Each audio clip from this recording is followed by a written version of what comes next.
අද අපි fruit salad එකක් රසවත්ව සාදා ගන්නා ආකාරය බලමු.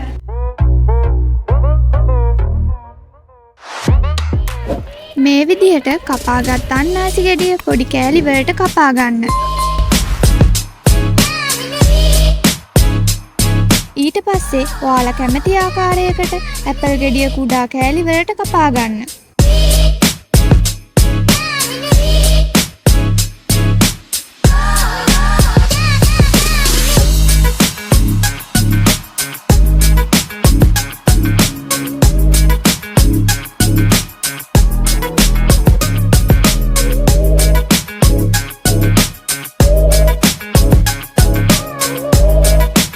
දොඩම් ගෙඩියේ පොතු ඉවත් කර බික් වෙන් කරගන්න.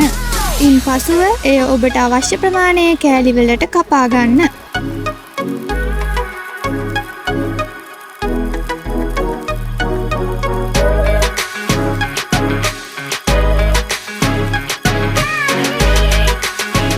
ඔයාලට ෆෘට් සලාඩ් එක රසවත් කර ගැනීමට රටඉඳි ස්වල්පයක් සහ මුද්ද රත්පලම් ස්වල්පයක් එකතු කරගන්න පුළුවන්.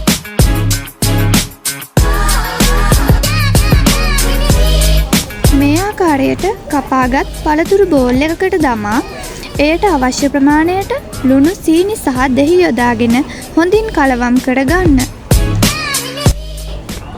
ඔයාලට මේ විදිහට හදාගත්ත ෆෘට් සලාඩ් එක රසවත් කර ගැනීමට රටඉඳි ස්වල්පයක්, මුද්ද රත්පලම් ස්වල්පයක් සහ අයිස්ක්‍රීම් එකතු කරගන්න පුළුවන්.